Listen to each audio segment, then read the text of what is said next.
بسم اللہ الرحمن الرحیم۔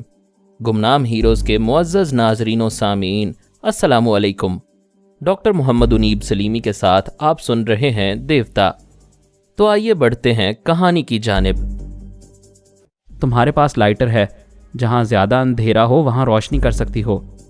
پارس نے پھر کہا، یہاں کا جنریٹر بیکار ہو چکا ہوگا، لیکن بیٹری موجود ہے۔ تلاش کرنے پر مزید بیٹری مل سکتی ہے اور اس کے ذریعے مزید بلب روشن ہو سکتے ہیں۔ بیٹے، تم سوچ کے ذریعے بھی زیادہ نہ بولو، چپ چاپ آرام سے پڑے رہو۔ اس کے چہرے پر مسکراہٹ آئی۔ اس نے سوچ کے ذریعے کہا، میں آپ کا بیٹا ہوں، کمزوری کو غالب نہیں آنے دوں گا۔ مجھے افسوس ہے، تھوڑی دیر کے لیے کمزور پڑ گیا، اب توانائی محسوس کر رہا ہوں۔ میرا خیال ہے آپ خود کو اس پر ظاہر کر دیں۔ میں نے کہا، تم ہی زبان کھولو۔ اس نے آنکھیں کھول کر سلارا کو مسکرا کر دیکھا، پھر کہا، اگر اندھیرے میں تمہارے ساتھ کوئی ہو تو پھر ڈر تو نہیں لگے گا نا؟ وہ جواباً مسکراتے ہوئے اس پر جھک گئی، پھر بولی، اندھیرا ہو یا اجالا، بھلا اور کون میرے ساتھ رہے گا؟ صرف تم ہی تو ہو۔ ذرا فاصلہ رکھو، ہمارے درمیان پاپا موجود ہیں۔ وہ ایک جھٹکے سے الگ ہو گئی، پھر بولی، کیا سچ کہہ رہے ہو؟ ہاں، اپنے دماغ کے دروازے کھول دو، وہ تمہارے پاس آئیں گے تو تمہیں اندھیرے میں ڈر نہیں لگے گا۔ کوئی بھی خطرہ پیش آئے گا تو وہ تمہیں بچا لیں گے۔ وہ ایک گہری سانس لے کر بولی، اچھا تو مسٹر فرہاد، ہم تک پہنچ ہی گئے۔ تمہارے باپ کی اطلاع کے لیے عرض ہے کہ میں ڈرپوک نہیں ہوں، تنہا قبرستان میں بھی جا سکتی ہوں، اور یہ لانچ بھی انسانی ڈھانچوں کا قبرستان ہے۔ میں صرف تمہیں ساتھ رکھنا چاہتی ہوں، اس لیے خود کو بزدل ظاہر کرتی رہی۔ وہ ہاتھ میں لائٹر لے کر اٹھ گئی، پھر آہستہ آہستہ اس دروازے تک گئی جہاں سے وہ دشمن نمودار ہوا تھا اور ان کے لیے کھانے کے ڈبے لڑکاتا رہا تھا۔ وہ دروازہ ابھی تک کھلا تھا۔ اس نے اندر قدم رکھتے ہی لائٹر کو آن کیا۔ اس کی روشنی میں ایک چھوٹا سا کوریڈور دکھائی دیا جس کے دو طرف 2 کمرے تھے۔ اس نے ایک کمرے کے دروازے کو کھول کر اندر قدم رکھا۔ دروازے کے پاس ہی چھوٹا سا سوئچ بورڈ تھا۔ اس نے ایک سوئچ کو آن کیا تو بلب روشن ہو گیا۔ اس کا مطلب یہ تھا کہ وہاں بھی بیٹریاں تھیں اور انہیں تاروں سے منسلک رکھا گیا تھا۔ اس کمرے میں کھانے پینے کی چیزیں بھری ہوئی تھیں۔ طرح طرح کے کھانے ڈبوں میں پیک کیے ہوئے تھے۔ مختلف میوے کے پیکٹس بھی دکھائی دے رہے تھے۔ شراب کی بوتلیں بھری ہوئی تھیں۔ وہ اس کمرے سے باہر آ گئی۔ اس نے دوسرے کمرے کے دروازے کو کھول کر دیکھا۔ وہاں کے بھی ایک سوئچ کو آن کیا، بلب روشن ہو گیا۔ اس نے لائٹر کو بجھا کر پورے کمرے کا جائزہ لیا۔ اسے 2 حصوں میں تقسیم کیا گیا تھا۔ ایک حصہ چھوٹی سی ڈسپینسری تھی، وہاں قیمتی دوائیں اور مرہم پٹی کا تمام سامان موجود تھا۔ دوسرے حصے میں ایک چھوٹا سا ٹیلی فون ایکسچینج تھا جس کا تعلق اس لانچ کے دوسرے تمام حصوں سے رہتا تھا۔ وہیں ایک ٹرانسمیٹر بھی رکھا ہوا تھا۔ سلارا ٹرانسمیٹر دیکھتے ہی اس کی طرف لپکی۔ پہلا خیال یہی آیا کہ اپنے بھائی جارج سے کسی طرح رابطہ قائم کرے اور اپنے حالات سے آگاہ کر کے اسے یہاں پہنچنے کا راستہ بتائے۔ وہ قریب آ کر اس ٹرانسمیٹر کو چیک کرنے لگی۔ اس میں تھوڑی سی خرابی تھی۔ وہ اچھی میکینک بھی تھی، اس خرابی کو دور کر سکتی تھی۔ اس کی مرمت کا تمام سامان وہاں موجود تھا۔ یہ بات میں بھی جانتا تھا کہ اس بڑی سی لانچ میں ریڈیو ڈیوائسز یا دوسری قسم کے ٹرانسمیٹر وغیرہ ہو سکتے ہیں۔ اس وقت ہم باپ بیٹے یہ نہیں جانتے تھے کہ سلارا کیا کرتی پھر رہی ہے۔ میں نے 5 منٹ بعد اس کے دماغ پر دستک دی تو اس نے سانس روک لی۔ پارس اٹھ کر بیٹھ گیا تھا۔ میں نے کہا، یہ تو ہم نے بچپن سے تمہیں سکھایا ہے کہ اپنے سائے پر بھی کبھی بھروسہ نہ کرو۔ کیا تم سوچ سکتے ہو وہ اتنی دیر سے کیا کر رہی ہے؟ وہ آہستگی سے اٹھ کر کھڑا ہو گیا، پھر کہا، آپ بے فکر رہیں، میں دبے قدموں جا رہا ہوں۔ کیا تم میری سوچ کی لہروں کو محسوس کر رہے ہو یا میرے مخاطب کرنے ہی سے تمہیں میری بات سنائی دیتی ہے؟ جب آپ نے پہلی بار مجھے مخاطب کیا تب میں نے آپ کو محسوس کیا۔ آپ خاموش رہتے ہیں تو آپ کی موجودگی کا احساس نہیں ہوتا۔ میری دعا ہے تمہاری دماغی توانائی بحال ہو جائے۔ پاپا، میں سمجھتا ہوں اب تنویمی عمل کا اثر نہیں رہے گا۔ خدا کرے ایسا ہی ہو۔ ہم باپ بیٹے باتیں کرتے ہوئے اس کوریڈور میں پہنچے جس کے ایک کمرے سے روشنی باہر آ رہی تھی۔ پارس دبے قدموں وہاں پہنچا۔ ایک قدم اندر رکھ کر دیکھا۔ سلارا ایک ٹرانسمیٹر پر جھکی ہوئی تھی اور آہستہ آہستہ کہہ رہی تھی، hello hello, Salara calling, brother George, Salara calling, over, the code is a sister with 3 strong arms, یعنی ہمارا کوڈ ہے ایک بہن جس کے 3 مضبوط بازو ہوں۔ پارس نے کھنکارا تو وہ چونک کر پلٹ گئی۔ وہ بولا، 3 بازوؤں میں سے ایک بازو تو اپنی آنکھوں کا ماتم کر رہا ہوگا، دوسرے بازو کی ہتھیلی میں سوراخ ہو چکا ہے اور تیسرا بازو اسرائیلی قید میں ہے۔ وہ پاس رکھی ہوئی ایک ہتھوڑی اٹھا کر بولی، مجھ سے دور رہنا، میں تمہاری دشمن نہیں ہوں، تمہیں ہمیشہ دوست سمجھتی رہوں گی، لیکن اپنے بھائیوں کو خیریت سے آگاہ کرنا چاہتی ہوں، وہ ہمیں آ کر یہاں سے لے جائیں گے۔ تم نے یہ کیسے سمجھ لیا کہ میں تمہارے کسی بھائی کا قیدی بن کر جاؤں گا؟ اب میں تمہیں قیدی بننے نہیں دوں گی، تم میرے دوست بن کر رہو گے۔ میں اپنے بھائی جارج کو بتاؤں گی کہ ہم دونوں اس وقت۔ اس کی بات پوری ہونے سے پہلے ہی پارس نے گھوم کر ٹرانسمیٹر کو ایک کک ماری۔ وہ میز پر رکھا ہوا تھا، پچھلی دیوار سے جا کر ٹکرایا، پھر فرش پر گر گیا۔ سلارا چیخ مار کر اور ہتھوڑی اٹھاتے ہوئے پارس پر حملہ کرنے کے لیے بڑھی اور کہنے لگی، میں تمہیں مارنا نہیں چاہتی، تم مجھے مجبور نہ کرو، ٹرانسمیٹر کو نقصان نہ پہنچاؤ، یہ ہمارے لیے بہت اہم ہے، ہم اس وقت ایک ایسی لانچ میں۔ پارس نے پھر اس کی بات پوری ہونے سے پہلے چھلانگ لگائی اور سیدھا اس ٹرانسمیٹر پر جا کر کھڑا ہو گیا، اس پر زور زور سے پاؤں مارنے لگا۔ سلارا نے ہتھوڑی سے حملہ کیا۔ پارس نے بائیں ہاتھ سے اس کی کلائی کو تھام لیا۔ اس کا دایاں ہاتھ بری طرح زخمی تھا۔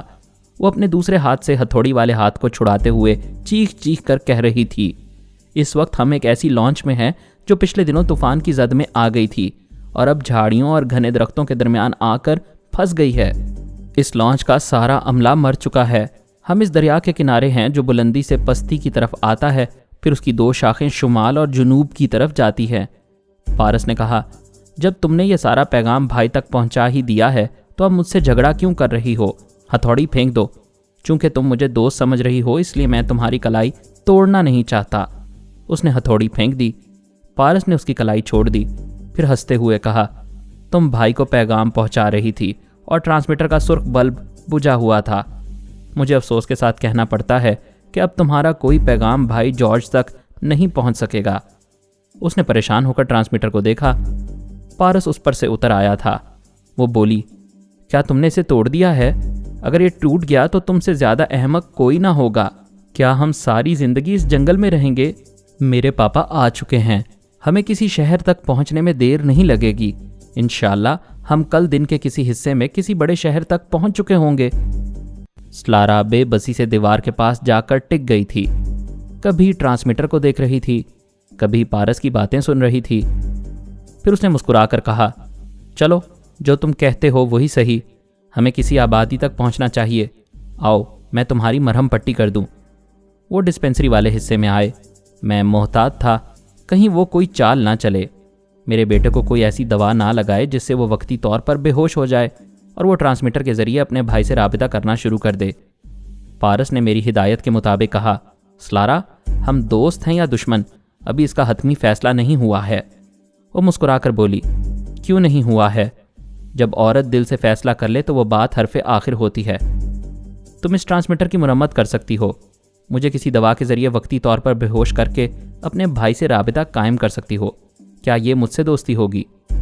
وہ مسکرا کر بولی، اگر دشمن ہوتی تو میں دور ہی سے ہتھوڑا پھینک کر تمہیں زخمی کر سکتی تھی۔ ہتھوڑا لگنے سے تم مر نہیں جاتے مگر بے ہوش ضرور ہو جاتے اور میں اپنا کام نکال لیتی، لیکن اس نے بات ادھوری چھوڑ کر ایک سرد آہ بھری، پھر کہا، تمہیں نقصان پہنچانے سے میرے دل کو نقصان پہنچتا ہے۔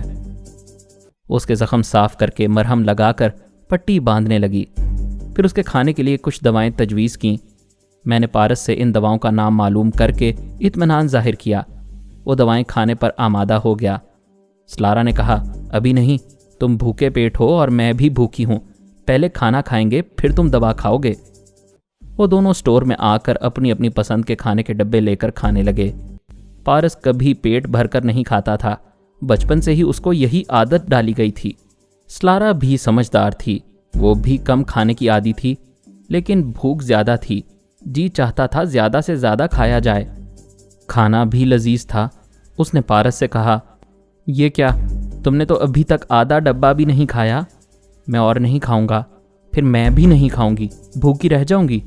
ضد نہ کرو، میری تمہاری عادات مختلف ہیں، تم پیٹ بھر کر کھانے کی عادی ہو اور میں ہمیشہ ضرورت سے کم کھاتا ہوں، میرا ساتھ نہیں دو گے؟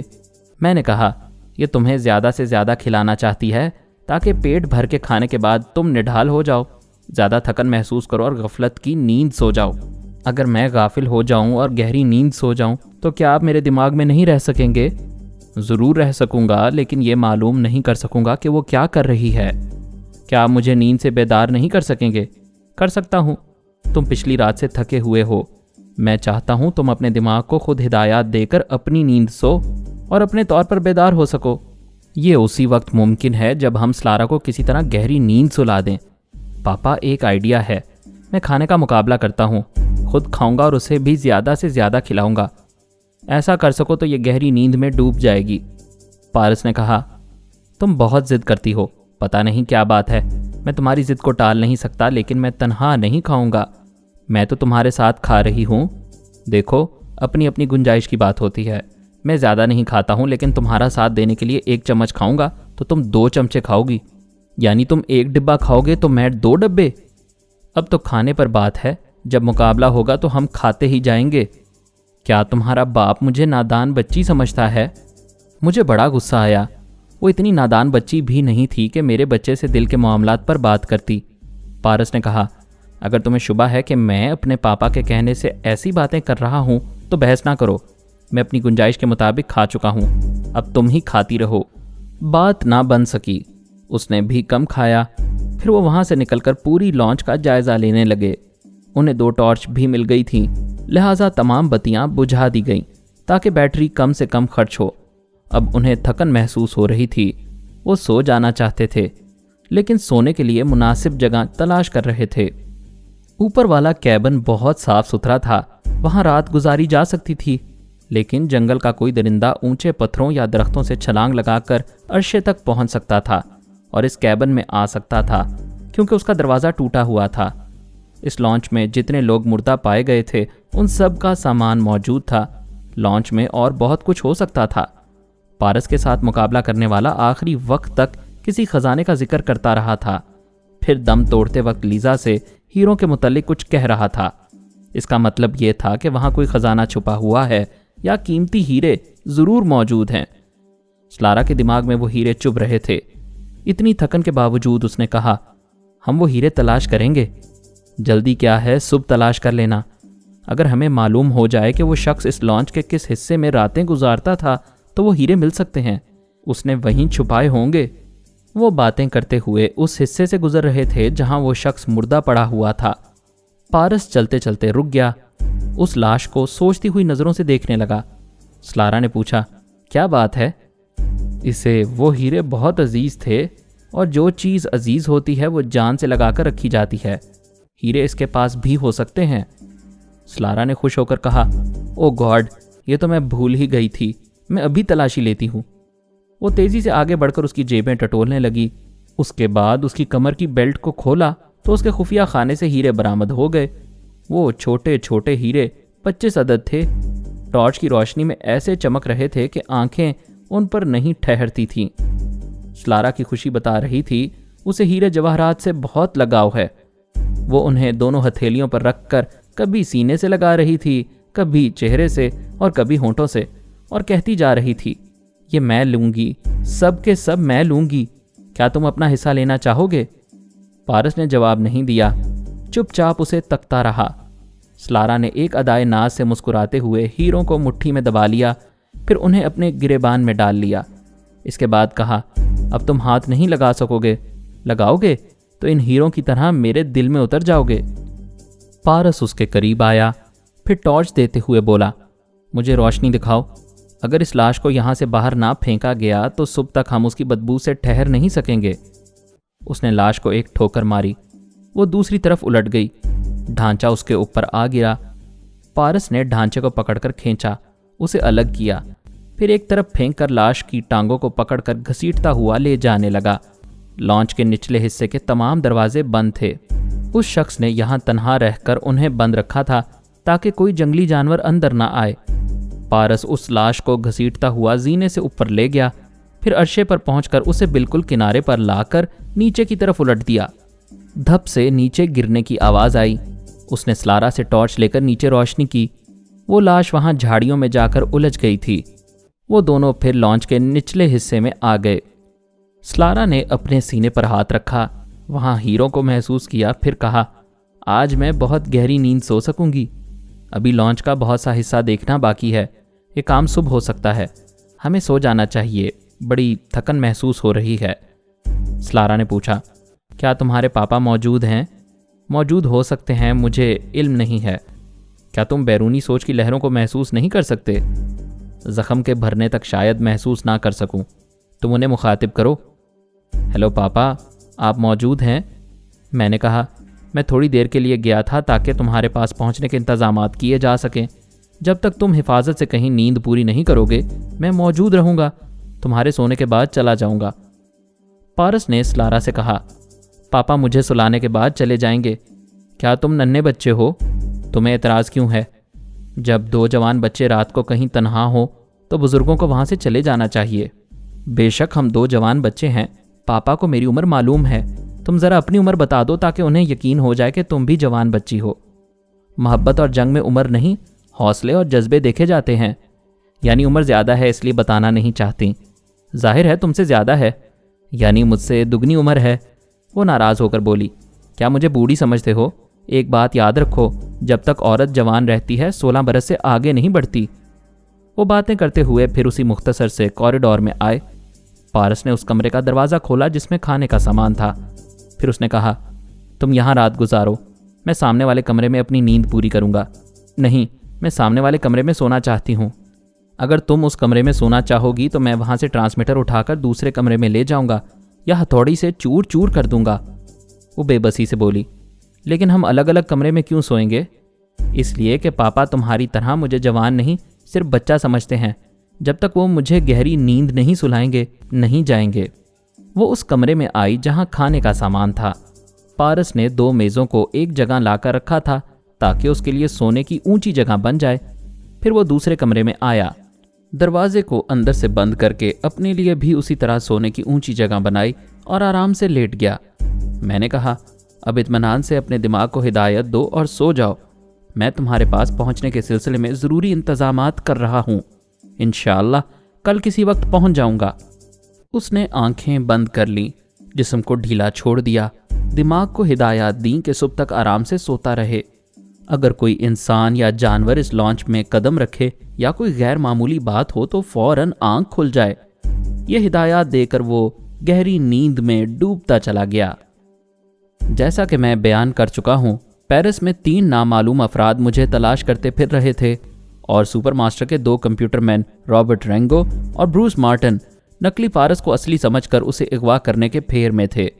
میں نے ایسا چکر چلایا تھا کہ ان سب کو اپنے اس کاٹیج کا پتہ بتا دیا تھا جہاں میرا قیام تھا، اور اب میں وہ جگہ چھوڑ کر ایک قریبی کاٹیج میں چھپا ہوا تھا۔ 2 مختلف پارٹیاں تھیں، ایک پارٹی سپر ماسٹر کی تھی جس کے آدمی پارس کو اغوا کرنا چاہتے تھے، دوسری نامعلوم پارٹی کے 3 اشخاص تھے جو ہمارے ہاتھ لگتے تو پتہ چلتا کہ وہ کس پارٹی سے تعلق رکھتے ہیں۔ وہ تینوں ایک ہوٹل میں ٹھہرے ہوئے تھے۔ ان کے کمرے میں ہم نے خفیہ مائک نصب کر دیے تھے جن سے ان کے پروگرام معلوم ہوتے تھے۔ ٹھیک اسی طرح رابرٹ رینگو اور بروس مارٹن YMCA کی عمارت میں ٹھہرے ہوئے تھے اور ان کی باتیں بھی ہم خفیہ طور سے سن لیتے تھے۔ اس طرح ہمیں یقین ہو گیا تھا کہ وہ دونوں پارٹیاں آج آدھی رات کے بعد میرے کاٹیج میں داخل ہوں گی اور اپنے اپنے مقصد کے مطابق ایک پارٹی بیٹے کو لے جائے گی، دوسری پارٹی باپ کو۔ ان کے آگے چارہ ڈالنے کے لیے پہلے ہی ایک نقلی پارس تیار تھا۔ ایک ڈمی فرہاد بھی بابا صاحب کے ادارے سے بلوا لیا گیا تھا۔ وہ دونوں میرے اس کاٹیج میں قیام کر رہے تھے، پومی بھی ان کے ساتھ تھی۔ اس طرح دشمنوں کو اور یقین ہو جاتا کہ پومی جس کے ساتھ کاٹیج میں آئی ہے وہ یقینی طور پر فرہاد ہے۔ آدھی رات ہونے والی تھی۔ میرے ساتھ انٹیلیجنس کے 2 افسران اس کاٹیج میں تھے اور وہیں سے میرے کاٹیج کی نگرانی کر رہے تھے۔ ٹرانسمیٹر کے ذریعے اپنے لوگوں سے رابطہ قائم کیے ہوئے تھے۔ ان کے مسلح سپاہی سادے لباس میں تھے اور دور دور کے کاٹیجز میں چھپے ہوئے تھے۔ حکم ملتے ہی میرے کاٹیج کے اطراف گھیرا تنگ کر لیتے۔ کوئی دشمن ہماری آنکھوں میں دھول جھونک کر کاٹیج تک نہیں پہنچ سکتا تھا، کیونکہ میں خیال خوانی کے ذریعے پومی اور ڈمی فرہاد سے رابطہ قائم کرتا رہتا تھا۔ میں نے پومی کو خوشخبری سنائی کہ پارس کا پتہ چل گیا ہے اور اس سے دماغی رابطہ قائم ہو رہا ہے۔ یہ بات میں نے جناب شیخ صاحب، رسونتی، سونیا اور آرمر وغیرہ کو بھی بتائی۔ انہیں سختی سے منع کر دیا کہ ابھی یہ بات جو کو نہ بتائی جائے۔ کیونکہ پارس زخمی ہے اور اسے آرام سے نیند پوری کرنے کی ضرورت ہے۔ جب وہ سو کر اٹھے گا تو اسے بتا دیا جائے گا۔ میں نے وہاں کے حکام سے کہہ دیا تھا مجھے 2 چارٹرڈ طیاروں کی ضرورت ہے۔ ایک طیارے میں میں پومی کے ساتھ صبح 6 بجے یہاں سے روانہ ہو جاؤں گا، دوسرے طیارے میں بابا صاحب کے ادارے کے کچھ خاص منتخب لوگ صبح 10 بجے روانہ ہوں گے۔ ہم شمالی افریقہ کے ایک شہر نکوگارا میں اتریں گے۔ وہاں ہمیں ہیلی کاپٹر کی ضرورت ہوگی تاکہ ہم جنگل کے کسی بھی حصے میں پہنچ سکیں۔ 2 طیاروں کا انتظام کرنا کوئی بڑی بات نہیں تھی۔ ذمہ دار افسران ہاٹ لائن پر اپنے سفیر سے بات کر رہے تھے اور ان کا سفیر نکوگارا کے ذمہ دار افسران سے رابطہ قائم کر کے ہمارے لیے ہیلی کاپٹر کا اور ایک گائیڈ کا انتظام کر رہا تھا۔ میں نے سونیا کو مخاطب کرتے ہوئے کہا، ادارے سے کم 200 ایسے جوانوں کا انتخاب کرو جو اچھے انجینئر، ڈاکٹر اور بہترین فائٹر ہوں، جنگلات کے متعلق زیادہ سے زیادہ معلومات رکھتے ہوں۔ کیا جارج فری مین کے قلعے کا محاصرہ کرو گے؟ یہی ارادہ ہے۔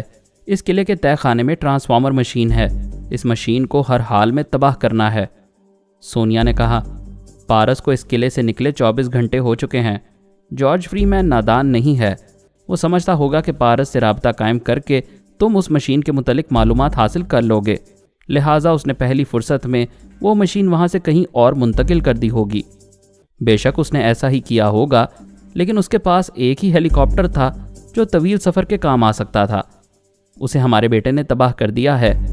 ان کے پاس چند گاڑیاں ہیں، وہ مشین کو اس قلعے سے کہیں دور لے جا کر چھپائیں گے، کسی شہر کی طرف نہیں جائیں گے۔ انہیں اس بات کا اندیشہ ہوگا کہ وہاں کے تمام شہروں میں ہمارے آدمی پھیل چکے ہوں گے اور اس مشین کی ٹوہ میں ہوں گے۔ ابھی تو یہی سمجھ میں آ رہا ہے، وہ مشین کو جنگل کے کسی حصے میں چھپانے پر مجبور ہوں گے، گویا ٹرانسفارمر مشین کا کھیل اب جنگل میں کھیلا جائے گا۔ یہ بات تشویشناک ہے۔ وہ ٹرانسفارمر مشین بچے دیتی جا رہی ہے، پہلے 1 تھی اب 2 ہو گئیں۔ اگر ہم نے اسے برباد نہ کیا یا پوری طرح اسے اپنے قبضے میں نہ رکھا تو ٹیلی پیتھی سیکھنے کے لیے یہ مشین والے ہمارے پیچھے ہاتھ دھو کر پڑے رہیں گے، ہمیں سکون سے بیٹھنے نہیں دیں گے۔ پہلے بھی کب سکون سے رہنے دیتے تھے، لیکن اب تو بات ہمارے بچوں تک پہنچ گئی ہے۔ میرا بیٹا 24 گھنٹے تک دشمنوں سے لڑتا رہا ہے۔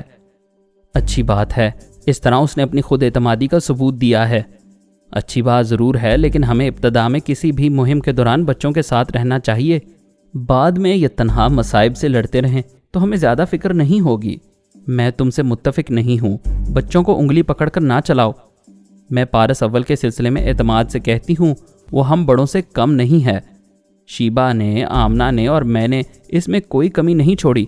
اگر کمی رہ گئی ہے تو حالات اور تجربات اسے اور کندن بنا دیں گے۔ تم دوسرے طیارے میں آ رہی ہو؟ ضرور آؤں گی، لیکن میرا مشورہ مان لو، وہاں پہنچ کر پارس کے ساتھ نہ رہنا، میں بھی اس سے دور رہوں گی۔ ہم مختلف ٹولیوں میں بٹ کر اس مشین تک پہنچنے کی کوشش کریں گے۔ میں خیال خوانی سے چونک گیا۔ انٹیلیجنس کا ایک افسر کہہ رہا تھا، جناب، آپ کے کاٹیج کے سامنے کوئی نظر آ رہا ہے، کیا آپ دوربین سے دیکھنا چاہیں گے؟ مجھے اس کی ضرورت نہیں ہے، دوربین تم استعمال کرو۔ میں نے سونیا سے کہا، یہاں ہم باپ بیٹے کو اغوا کرنے والے آ رہے ہیں، میں بعد میں رابطہ قائم کروں گا، تم اپنا کام شروع کر دو۔ پھر میں نے پومی کو مخاطب کرتے ہوئے پوچھا، کیا تم کاٹیج کے احاطے میں کچھ دیکھ رہی ہو؟ ہاں، 2 آدمی دیوار پھاند کر اندر آئے ہیں۔ ابھی ایک افسر نے صرف ایک شخص کی بات کی تھی، میں معلوم کرتا ہوں۔ میں نے ڈمی فرہاد سے پوچھا، کیا تم کچھ دیکھ رہے ہو؟ جی ہاں، میں دوسرے کمرے کی کھڑکی کے پاس ہوں۔ یہاں پہلے ایک شخص نظر آیا، پھر اس کے پیچھے 2 آدمی اور دیوار پھاند کر اندر آ گئے۔ اس کا مطلب ہے دونوں پارٹیاں پہنچ گئی ہیں۔ تم ان سے مقابلہ نہ کرنا، اگر مقابلہ شروع ہوا تو بچنے کی کوشش کرتے رہنا، پومی تمہارا دفاع کرے گی۔ پھر میں نے پومی سے کہا، دوسری طرف 3 آدمی اور آئے ہیں، یعنی دونوں پارٹیاں موجود ہیں، ہوشیار رہو۔ وہ دبے قدموں آ رہے تھے۔ دونوں پارٹیوں کو ایک دوسرے کی موجودگی کا علم نہیں تھا۔ انہوں نے آدھے چہرے نقاب سے ڈھانپ رکھے تھے، آنکھیں نقاب سے آزاد تھیں۔ جب وہ برآمدے میں پہنچے تو ایک دوسرے کو دیکھ کر ٹھٹک گئے، اپنی اپنی پوزیشنیں سنبھالنے لگے۔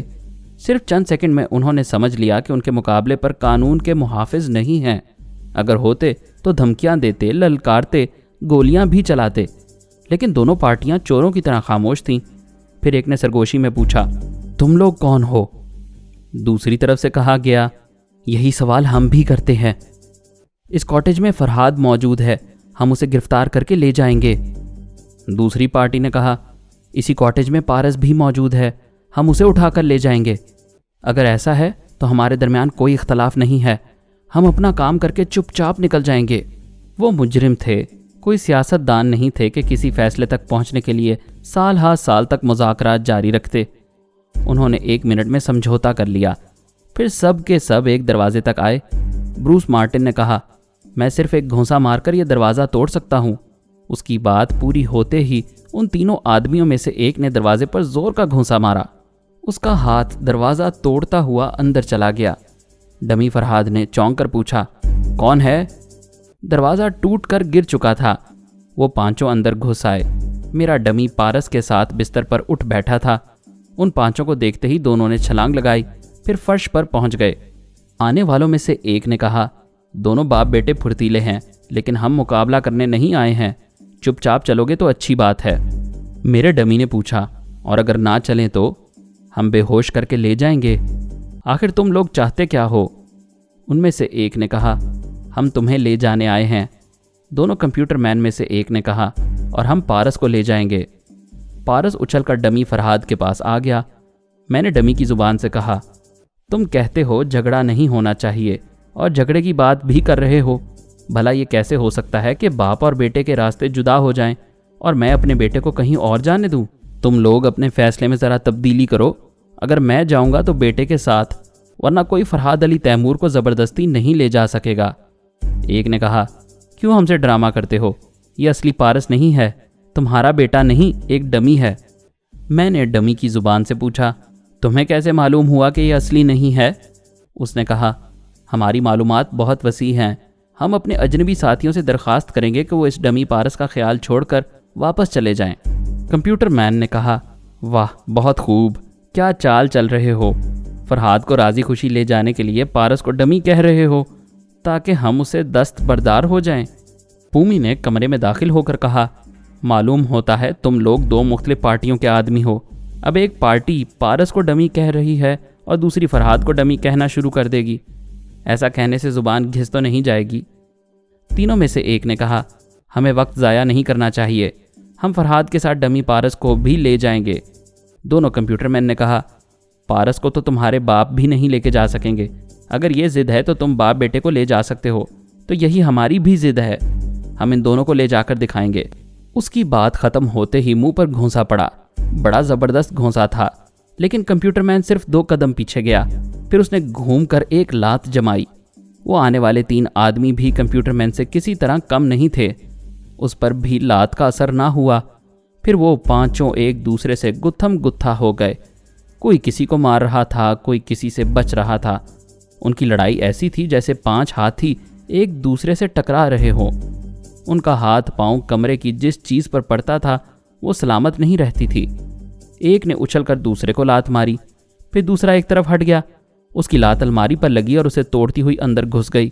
جب تک وہ باہر نکلتی دوسرے کی لات اس کے منہ پر لگی۔